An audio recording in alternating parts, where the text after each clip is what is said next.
Auzubillahiminash-shaytanir-rajeem. Bismillahir-rahmanir-rahim. Assalamu alaikum to each and every individual who is tuned into PTV World and are watching World This Morning's special transmission on Defence and Martyrs Day. Ladies and gentlemen, I happen to be Shahzad Hassan Khan, and with me I'm very lucky to have been joined by my very well-learned colleague who happens to be Ms. Hajar Satti.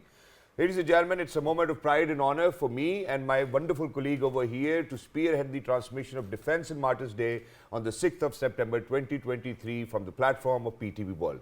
Not just that, I believe that for each and every individual who's out there, they take pride in the armed forces of Pakistan, and not just the armed forces of Pakistan. It's the people of Pakistan who have made sure that no matter what happened, we will not let any evil eye come onto our country we call our motherland, Pakistan. Assalamu alaikum. And to begin with it, Haja, I would like you to kind of express your feelings, because I certainly feel in debt of all of those sacrifices which have been rendered by our country fellow men, our armed officers, in order to make sure that we enjoy this sovereignty and freedom that we enjoy today. Assalamu alaikum to everyone out there, and happy Defence Day today, 6th of September. And back in 1965, when India crossed the international border of Pakistan, our defence forces very valiantly protected the motherland, the borderland, and as Thomas Jefferson says, that the tree of freedom must be, from time to time, must be liberated and must be nourished with the bloods of martyrs and patriots. And this is what happened back in 1965. And I think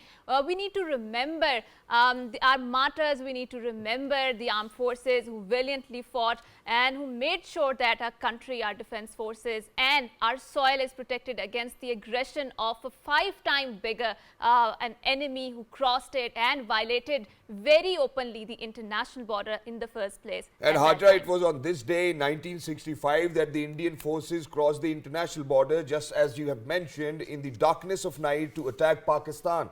But our valiant armed forces, backed by the entire nation, foiled nefarious designs of the enemy. CJCSC services chiefs and armed forces of Pakistan pay rich tribute to martyrs, their families and war veterans on 58th Defence and Martyrs Day of Islamic Republic of Pakistan. The day dawned with 31-gun salute at the federal capital and 21-gun salute at provincial capitals. Special prayers were offered after Fajr in mosques for the progress and prosperity of the country and independence of illegally occupied Jammu and Kashmir from the cruel clutches of India. Fatiha and Quran Khani were also offered for the martyrs of the 6th of September, and this is the day as we remember how our armed forces valiantly fought it. And obviously, Shahzad, I often reflect upon what does the liberty means, what does the independence means, and the exercise of the fundamental human agency that is called choice means. And I'm very glad that we are living in a country called Pakistan, like you mentioned, where we have all of three agencies where we can exercise that. And I think we need to ask those people who do not have this such a beautiful feeling, such a beautiful concept called liberty, freedom, and the exercise of the fundamental agency which is called choice. Exactly. So we would like to further develop our conversation on what happened on the Defence Day, because there were lots of stories that we keep hearing from our grandparents' generation. And I think since Shahzad and I, we belong to a generation, so we haven't seen or witnessed the 1965 war, but we keep hearing all of those stories. And I think in our national imagination, in our national discourses, we need to keep alive these conversations, because obviously we need the blood of martyrs to make sure that we retain the fundamental concept called liberty and freedom. Exactly. So, and Hajra, in addition to that, obviously when we speak of the Defence and Martyrs Day, this day, ladies and gentlemen, is to recognize the sacrifices, and not just the sacrifices. In fact, those sacrifices where martyrdom was embraced, where we hear stories of valor, where we hear stories of how people contributed to the very fact which we call freedom. And to kind of talk about it, we're very lucky that we've been joined by people who themselves happen to be war veterans. So in addition to that, I would certainly want to ask them the significance and importance of this day for our future generations and for the people of Pakistan. So without any further ado, we're very lucky that we've been joined by the Principal Fauji Foundation School, Chaklala. He happens to be Colonel Retired Muhammad Akmal Khan, Satara Imtiaz Military. Hello sir, Assalamu alaikum. Wa alaikum assalam. Thank you so much sir for joining us on this day. For joining us, and joining us, we are also very glad that we have been graced by the presence of Air Marshal Retired Yusuf Chaudhary Sahab, who also happens to be a war veteran, and he represents the Pakistan Air Force. And Pakistan Air Force has a very gallant history. Obviously, all three forces have it, but we keep hearing the stories of how Air Force have destroyed the entire squadrons, and Rafiq Alam Saab, MM Malam Saab and Rafiqi Saab, how he destroyed the entire enemy aircraft, and this is what we take a lot of pride in. Assalamu alaikum, sir, and thank you so much for coming to our show. Thank you very much for Thank you so much, sir, for joining us. Last but not the least, ladies and gentlemen, we're very lucky that because certainly we need to speak about where I think that, on our program, I think previous year on the 6th of September, we did mention about that submarine incident, when we would certainly want to hear it again, so that for all of those future generations who are out there, so that they could actually hear that. Ladies and gentlemen, we're very lucky that we've been joined by Deputy DG Nima, who happens to be Commodore retired Babar Bilal Saab. Hello, sir. Assalamu alaikum, and thank you so much for joining us. Thank you very much. Assalamu alaikum. And sir, to get started with the conversation, I would love to move on to Akmal Saab over here. So Akmal Saab, before we say anything, I would want you to highlight the importance and significance of this day, and not just that, what is your message for today? Thank you very much, Shahzad. In fact, my generation, I was a small kid once 65 war took place. But I have the honor to be son of a war veteran. My father was serving there in Pakistan Air Force. And then onward, we lived with this name, with this date. This date unifies and reflects the resilience of this nation. How a cowardly attack on the borders brought this complete nation unified into a solid component of the entire nation. And the entire nation stood behind the Pakistan Armed Forces, and a very large enemy who came with a notion of overwhelming majority got defeated because of the stiff resistance we offered them. During this discourse, the Pakistan Air Force played a vital role. True. And subsequently, the Pakistan Army undertook a few offensive in certain areas where we got into the enemy territory. And since Run of Kutch had taken place about a couple of months back, so it was a continuation of the same notion of defense. True. So this day signifies the resilience this army and this nation has. I take we lived this 6th September as a notional ascendancy towards our enemy. And thank you so much, sir. I'll move on to Air Marshal Retired Yusuf Chaudhry Saab over here as well. So, sir, obviously, I would certainly want you to kind of, in your words, share, the significance of this day. And not just that, what is your message for the future generations, for all of those Pakistani kids who are out there watching you today on their television screens? And it is said about 1960 war that there were 3 A's that saved the day: Allah, Artillery and Air Force, right? So since you belong to the Air Force, so please go ahead and tell us the stories about the Air Force and the valiant officers who protected us. Yeah, first of all, answering part of Shahzad's question, I remember everybody knows that independence is something very, very important for a nation. How important it is, in case one wants to understand, then you got to see that Kashmiris are sacrificing their young ones for last 70 years, and they have not been able to achieve that. True. Same is applicable for Palestinians. See what they are going through for last 70 years or more just to get independence. So we are very lucky that in 1947 we got that.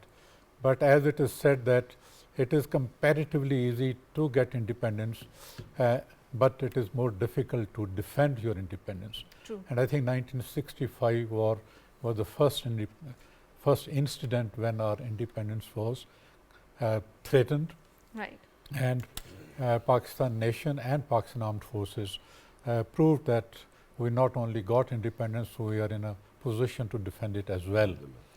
As far as future generation is concerned, they got to first understand the importance of independence and the way we are living independently, practicing our religion, independently pursuing our goals, economic goals and professional goals. It is only possible when you are living in an independent country, which is your own country. That's Exactly. true. And thank you so much, sir, for such a wonderful message, and where Haja actually alluded to Allah, Artillery and Air Force. I would Right. certainly want to kind of mention over here that, in Urdu, that this is what we say. So, Fazai, Barri and Bahri, all of these forces, ladies and gentlemen, collectively have defended the motherland Pakistan, which is why I'm going to move on to Commodore retired Babar Bilal Saab now. So, Babar Saab, your message for today, and how do you see that, how important is this day for us to kind of highlight the sacrifices made by the armed forces of Pakistan, made by the people of Pakistan? Thank you very much. Basically, once I see this 6th September as a Defence and Martyrs Day, I will not link it exclusively with the 6th September, but it is the entire history of Exactly. since 1947. People has been sacrificing their lives, True. property, everything for this motherland. And we should not forget the contribution of the civilians. Armed forces are there to defend the country. We have a pledge with the motherland. But the role and importance of the civilians supporting the armed forces cannot be ignored. Similarly, as far as the Navy is concerned, Navy was instrumental putting Indian Navy actually into dock. Indian Navy, although 3 to 4 times in size of that time, was basically cornered, and Pakistan Navy basically roamed that area of operation, which is North Arabian Sea. Indian Navy never ventured out because of fear of our presence. So, it is not only the Navy or the Air Force or the Army exclusively or joint armed forces, but until and unless we have a support from the people and their sacrifice is taken into it, I think our job of defense and Martyr Day is not complete. And- So, we are very grateful that we have been experiencing this unflinched support from the people of Pakistan. True. And my message to the our generation, the future generation, is this continuity of this support is absolutely essential for defense of motherland. Thank you so much for brilliantly putting it out there, and absolutely there is no denying this fact, because in 1965 we've seen that how people, the unarmed civilians in the defense of their motherland, how they came out, and we keep hearing about the stories that how people of Lahore, even though they did not have the weapons, but they had their sticks or whatever weapon they could find in their Courage. homes. Yes, and they came forward and they wanted to protect their motherland, they wanted to protect their soldiers, and they wanted to complement them in their defense. But Air Marshal Saab, now moving on to you, we keep hearing about these mythological stories about how they were bearded men and they actually catch the bombs when the Indian Air Force were throwing them, and they put all of those bombs into the water to protect the bridges and to protect the lines of communication, right? So why, please tell us the stories about the Air Force, how they fought it. We have so many huge names, heroic struggles who came out in this war, and how they defended our skies in the first place, because obviously air ascendancy was an important part of that war. I will just quote 2 incidents Sure. trying to show how Air Force had performed. If we remember, 1st of September, operations in the Kashmir had already started Right. across the LOC. And 2 F-86, they were scrambled for the support of army, because the army was advancing and they wanted that Indian Air Force should not impede their advance. They went there, they came across 4 vampires, they shot 2 each, and all 4 they were eliminated. That's the first shock to Indian Air Force, and they put state Indian Air Force into a defensive mind. Remember, Air Force is practically an offensive weapon. It must be used offensively. Okay. If you get defensive, then you don't perform well. How defensive they had gone, you can imagine that they had 130 vampires in their inventory and 50 another aeroplane of the same category. And they withdrew these aircraft, 180 aircraft from the battlefield, and put them in the rear bases, because they thought we will not be able to match the Air Force with the aeroplanes. As a result, the superiority in numbers which they had, that was already nullified by this action, because Air Force total number was then 150 aircraft, and the 180 aircraft they had put back there. Similarly, in case we talk of 6th September, on 6th September, we were surprised as a country, because we did not expect that India is going to attack and go for full-fledged war, because we thought these skirmishes are taking place in a disputed area, Kashmir area, but international border will not be crossed. So they they thought they can catch us off guard, so they decided to attack Lahore and Kasur sector.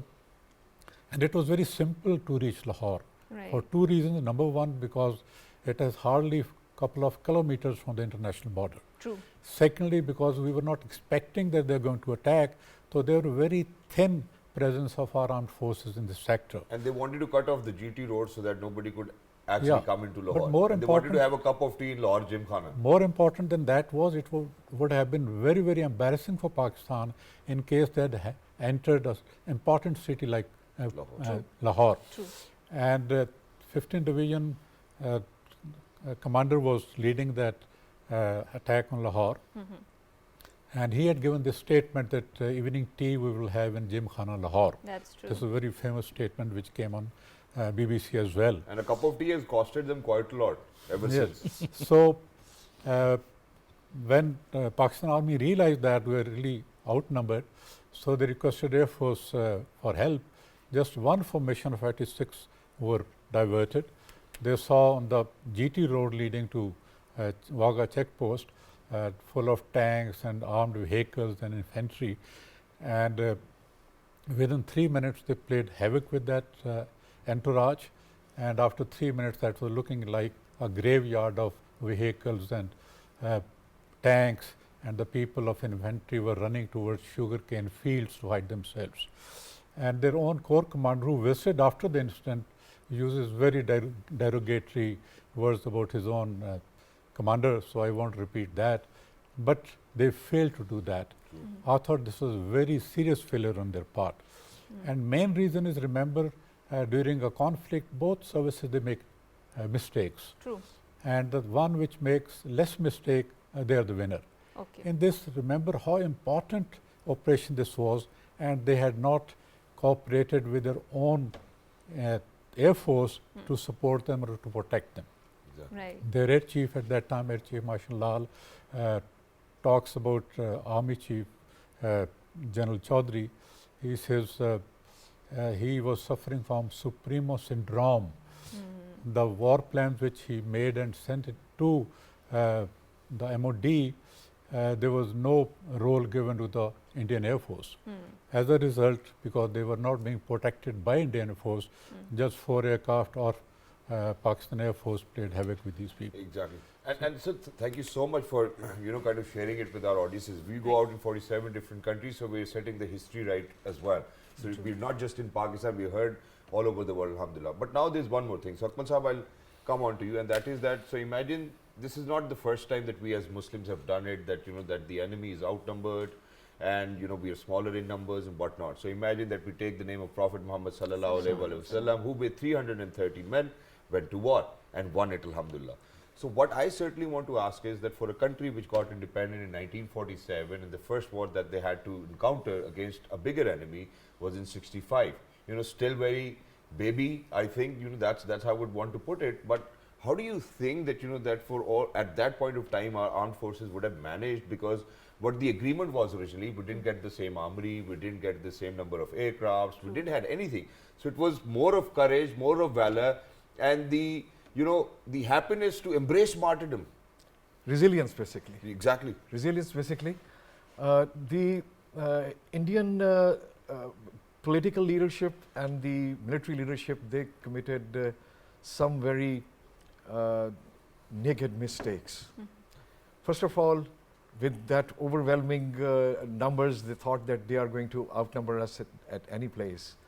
That could not materialize because of their weak strategic orientation.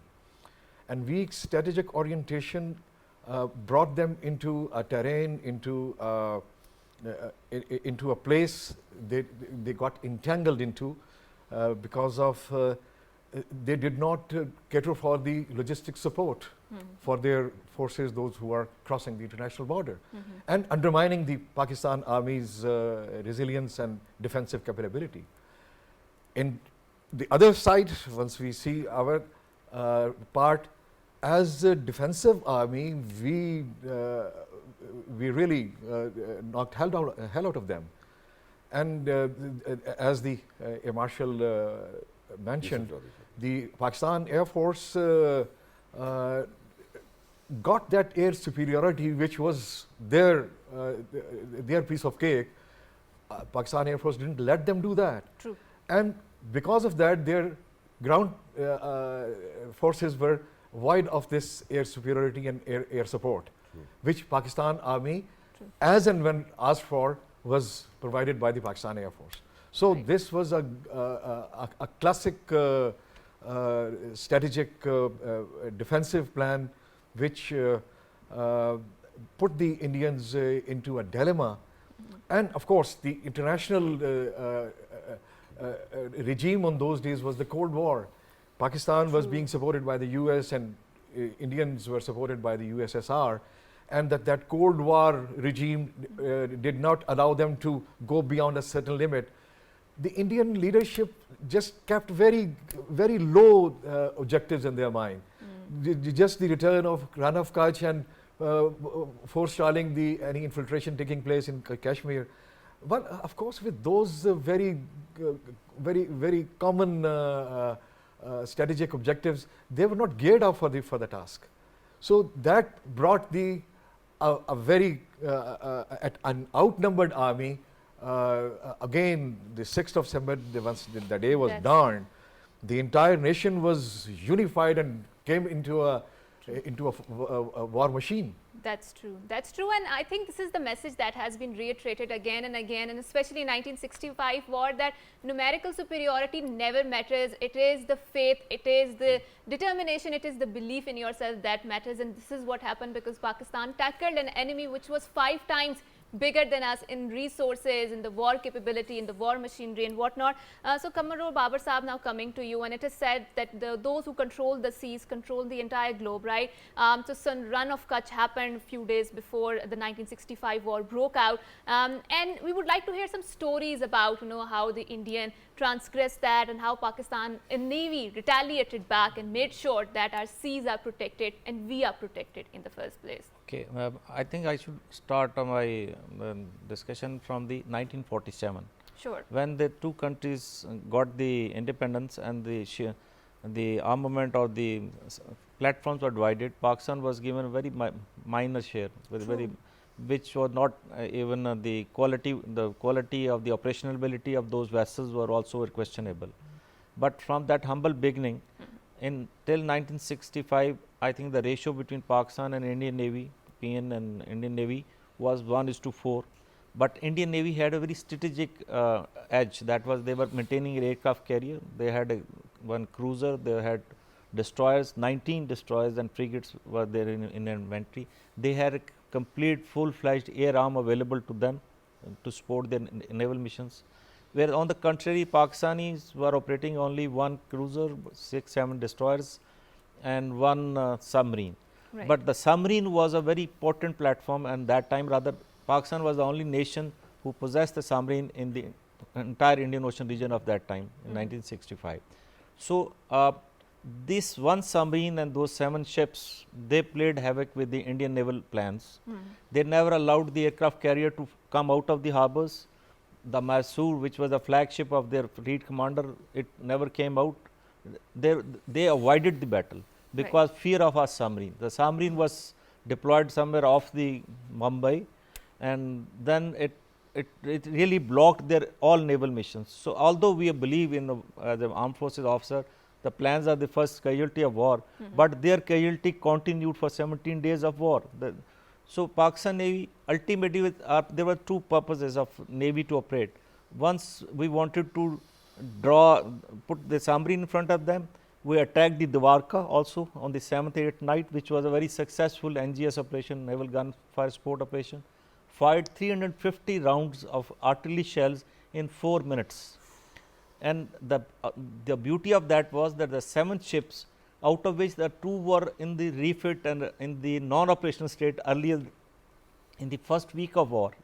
In September, they were not readily available, but on 6th they sailed, and on 8th night they were doing 26 knots of speed, which was one of the highest speeds even today considered in the warfare. That they did the 26 knots, and in 4 minutes they destroyed the whole Dwarka radar station, the city, all military installations, was wiped out. That one operations, military, the warfare operation coupled with the submarines, it really put Navy, Indian Navy out of picture. They never ventured out, they never challenged. So, our slocks, the sea lines of company which are essential for maintenance of the commodities level in the country continued, whereas they were feeling the heat of the presence of our submarine right in front of Mumbai. So, that's it was not an easy task for the smaller navy to put a plug into the operations of the bigger size. And you were able to do it, and all Pakistanis, including me, Hajra, and everybody over here are highly in debt of the Pakistan Army, Pakistan Air Force, and Pakistan Navy. But for further insight, we have something really special for our audiences. Please, let's go. Let's take a good look. The enemy sought the darkness of night to violate Pakistan's territorial integrity. Without declaring war, Indian forces intruded through the international border at Lahore and Kasur. High on war hysteria, Indian forces were not prepared for what was waiting for them. They wanted drinks at Lahore Gymkhana. They ended up collecting the dead bodies of Indian troops and running to save their own territories. As Indians invaded Pakistan on the midnight of September 5 and 6, 1965, arrogant that they outnumbered our forces, they were stopped in their tracks by men of soil who fought ferociously. Instead of skirmishes like previously, this time a full-scale war broke out. After Pakistani troops halted Indian advance towards Lahore and pushed back the invader, India launched its biggest offensive of the war towards Sialkot, using its armored division and other strike formations. It was in Chavinda near Sialkot that the biggest tank battle since World War II took place. After days and nights of ferocious battle, the battered and bruised Indian armored division was forced to retreat, owing to very high losses in men and material. In 1965 war, all three branches of Pakistan military played important role. Pakistan Navy under the guidance of Commodore S.M. Anwar attacked the Indian Naval Radar Station that was set up on the coast of the Dwarka in India. Pakistan Air Force with pilots like M.M. Alam, the Indians had no chance despite superior air power. Flying in his F-86 Sabre, squadron leader M.M. Alam shot down 5 Indian fighter jets in a single sortie, an unbeaten world record. PAF's valor completely broke the morale of the Indian forces. As invader ran back into its hole, Pakistani forces prepared to give Indians a taste of their own medicine. As Pakistan's 6th Armored Division prepared for counter-offensive, India rushed to the United Nations and sought ceasefire. The invader ended up having its 1,617 square miles captured, along with heavy losses in personnel and material. This is Ali Andaz reporting for PTV World. Right, ladies and gentlemen, and with that insight, we'll certainly head out towards a short break. Don't go anywhere. We'll continue with the transmission. A very good morning to each and every Pakistani who's out there. We hope and pray that you're enjoying the freedom over here in our motherland we call Pakistan. Good morning.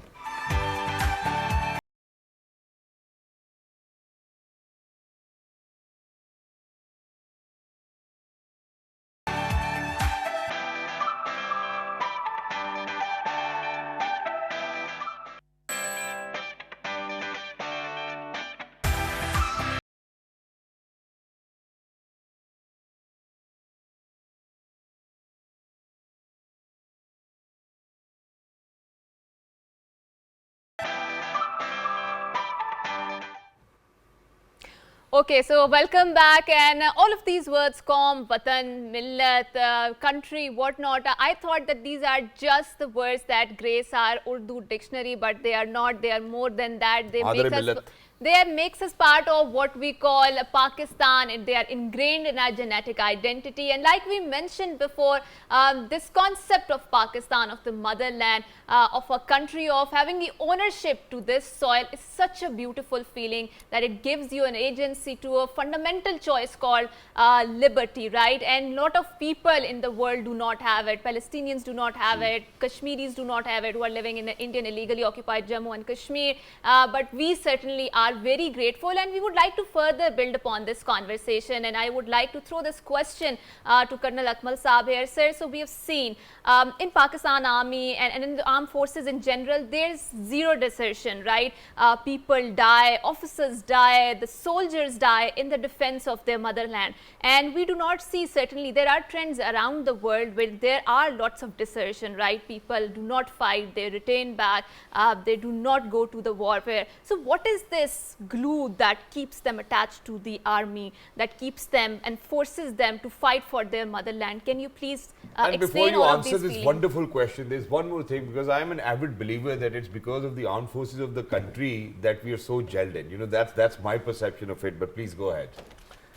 Thank you very much. A very pertinent question, and in today's scenario, that how this nation is fighting a war which we call the war on terror, but it's a full-fledged fifth generation war, and we are fighting this war for more than 2 decades. And this nation is not tired, this nation is not fatigued as yet, and it cannot be, because the armed forces, the way they are handling the situation, as you have mentioned, that the way our soldiers are giving their account to the aggressors, and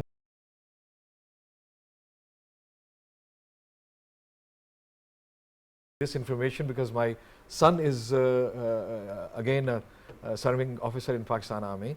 So that makes me a continuation of generation.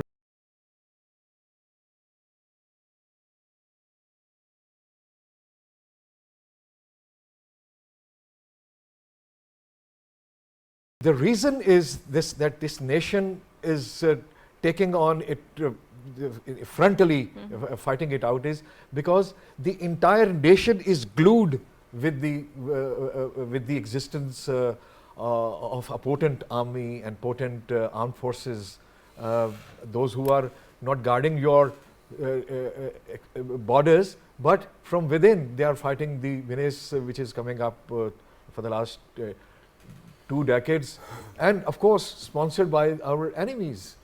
That's so at this very point in time, we need to identify and see the power of media, the power of social media. True. Which is being downplayed in our case by the enemy. The nation and the new generation has to understand the genesis of all these conflicts which are taking place in this region, and then logically building their own opinions, and not being carried away by the by such filthy, I must say, material which try to give which is trying to create that gulf between the nation and the armed forces. And thank you so much, sir, for stating that. And it is really important for our future generations to kind of understand it. But I'll move on to Yusuf Chaudhry Sahab now. And Chaudhry Sahab, so now it's not just that it's the fellow countrymen, you know, who have sacrificed their lives, who have embraced martyrdom. You know, if it comes down to Pakistan, it is our kids as well. It you know, it's the women in Pakistan. Everybody is sacrificed. Imagine that, because I believe that once, you know, an armed officer embraced martyrdom, you know, then that's the sacrifice, you know, where their family will have to sacrifice for the rest of their lives for not having their son within their own family. Not just that, you know, 2 days ago there was this unfortunate incident when, because of a structural damage, a seeking helicopter actually crashed. You know, there was Commander Jawad and Hamza who embraced martyrdom. So it's an everyday thing for Pakistanis. We are so used to of it. But now when we speak of how we are defensive in nature as a country, why do you think that, you know, all of these menaces have existed within the country when we speak of war and terror? And how do you think that our armed forces in near future needs to come up with a counter narrative where certainly we do not give space to such terrorists to seed in to our motherland? I think in case we really want to find out how we are going to fight the future war, although perpetual war is already there, as already mentioned by Colonel Saab, we got to accept few harsh realities. Harsh realities are that in 1965 war, there was one enemy, that was India, and it was known. We expected that it was going to one day try to undo us. Fortunately, despite being 5 times bigger than us, there was still some compatibility between the two adversaries. We were not as far behind as we are today. True. Thank today, you so much. India has moved forward.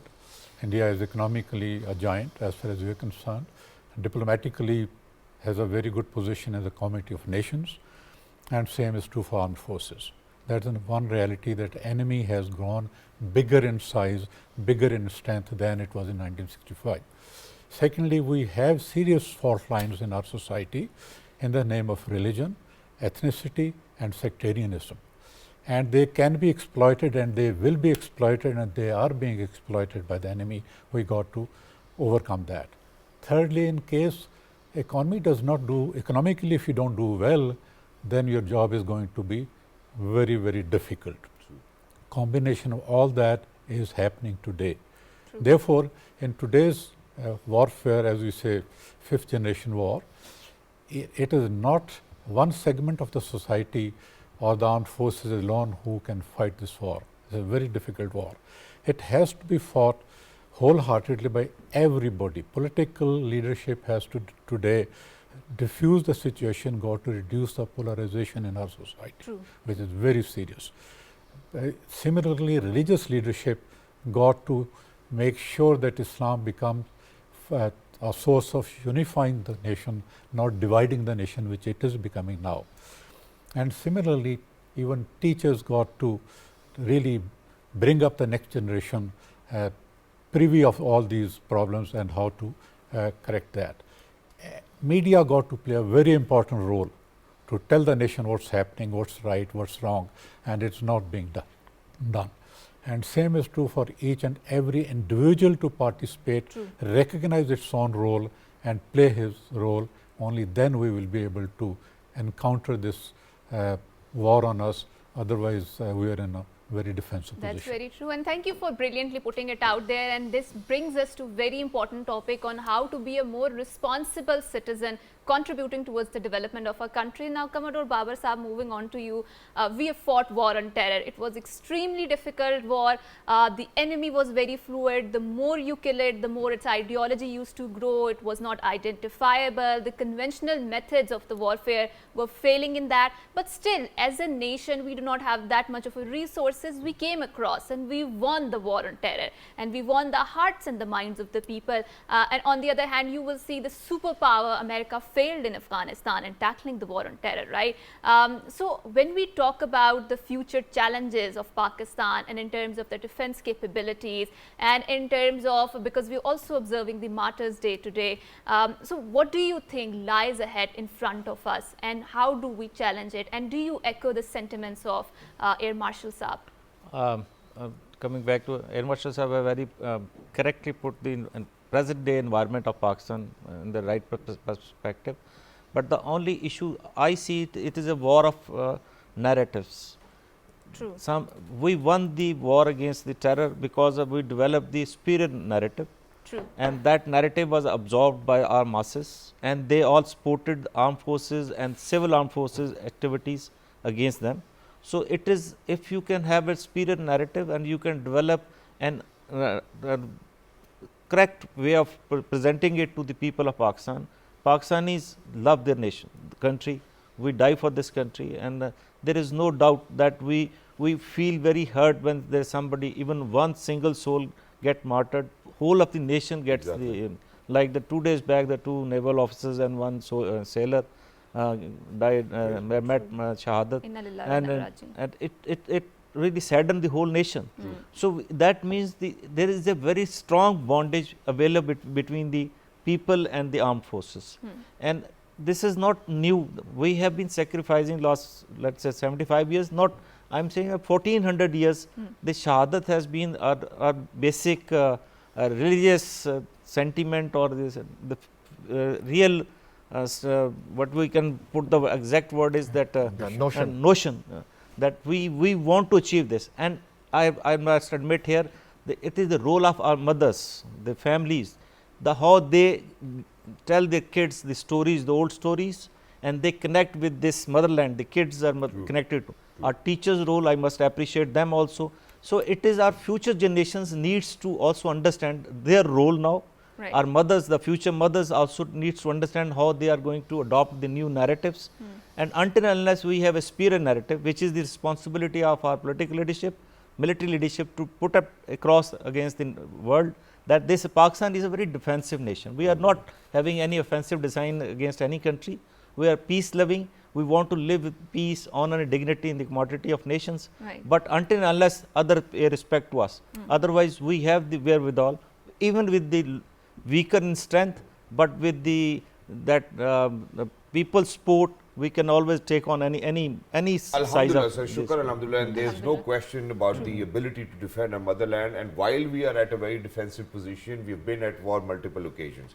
Now, when we speak of future generations, I believe that I certainly need to ask this question from all three of you. You've rendered your services for the motherland. You've worked for more than 3 to 4 decades within the armed forces.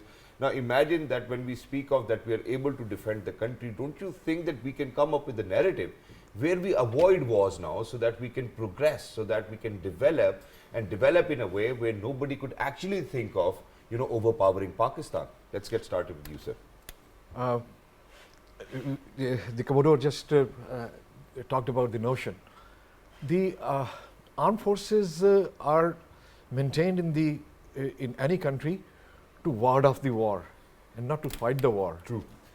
So, Army, Air Force, Navy, we are designed to take care of this country and defend each single inch of this motherland.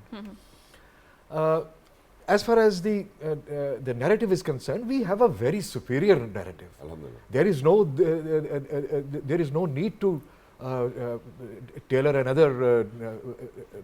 Can you shed some light on that narrative? Initiative is something which we need to dwell upon is that the faith that we have a superior, and that faith exists. The Commodore talked about the mothers. We have lion-hearted mothers, those who are ready to sacrifice their 7 sons for the defense of this motherland. So, and we also see that there are so many shahadat is going on all across since 2 decades, and we are not fatigued and tired as yet because of this superior narrative. True. On the contrary, the other nations, they have to devise some narratives and themes to motivate their children to join the army. Pakistan is a lucky and the luckiest nation in the world that we don't need to advertise and ask the people to come and join the armed forces. They come running with a single piece of information that the recruitment Even is my daughter, who's 10 years old, she always tells me that she wants to be a part of Pakistan Army or Pakistan Air Force or Alhamdulillah, Pakistan Navy if she's Alhamdulillah. given the opportunity. But now, sir, I'm going to stick to the same question. I want to move on to Yusuf Chaudhry Saab now, sir. Sir, having the ability to defend is something which is amazing for us, alhamdulillah. That courage, that valor that our country fellow men have is something which I have no authority to question that. Alhamdulillah. But what I would certainly like now in coming days is that, that we fight a war where we are economically more stable, where we are more literate, where when we talk about health, we are more healthier as a nation. So to kind of develop on this, what is your take and how do you see that, to achieve all of these, to make sure that, that in our global economies, Pakistan's economy is right on the top. People are healthier, people are happier, so let's move in that direction as well. I think from day one, this was the vision which was given to the nation by founder of the nation, Qaid Azam, when he said, friendship with all, enmity with none. So that means we don't want to fight with anyone. But unfortunately, we had a neighbor which always wanted to undo us. In 1971, when a part of us got separated because of mainly our own follies, Indira Gandhi very proudly said two-nation theory has been thrown into the Indian Ocean. So that showed their intention. And that intention, unfortunately, did not change over the years. True. But today I feel, after we went nuclear and India went nuclear, chances of conventional war are almost zero. It's not going to take place. Only 5th generation warfare, as you say, that's going to take place. Perpetual war is already there. So in this war, we don't have to spend so much on the conventional potential of our armed forces. And we need to unite the nation. We need to educate the nation. We need to make the nation healthy. and sell our narrative, as Colonel Saab was saying. And sir, please talk about the political leadership as well, what they need to do. Actually, it is the political leadership which leads the nation, not the military leadership. Military leadership is confined only to the defense part. But unfortunately, our political leadership has been very selfish, very short-sighted. People, they did not make this nation. We, more than any other time, we need more being a united nation. This is the only and only way of surviving in today's environment, to become one. Exactly. And that's a very important thing. And economy got to be given the priority. We have been ignoring that. Economy, as they say, money makes a mayor go. Economy is the one which will give you the strength to give you a good education, good health, good defense, good everything. So economy is the starting point we got to focus on. True. Right. And in the end, we would like to wrap up this segment by asking Commodore Babar Saab, so what is the message that you would like to reiterate across through our platform to the people out there, especially on 6th of September, which happens to be Defence and the Martyrs Day? Look, I see that Pakistan is having about 60% of the youth, I think under the age of 35, the 60% of Pakistan population. So yes, and definitely. Now it is their responsibility. I think our generation or the previous generations, whatever they could do for the best for the nation, they have done their homework or they have done their job. But I am very hopeful for our future generations. They are more patriot than even us. I have 100% the trust in them. And I just need these young kids or the young generation to develop the understanding what is right, what is wrong. They must do. They must endeavor to search the truth. Right. Social media, internet, Google, all are available tools, but you need to find the truth out of it. That's and develop on your own, based on your own analysis. Right. Come up with the true solutions to the Pakistani problem. Luckily, Pakistan got first of its national security policy last year, which is focusing economics only. Economics has been given the top priority now, which the Air Marshal and the Colonel Sahab was also mentioning. So we are on the right path because that is supposed to be the guiding principle for any nation to come up.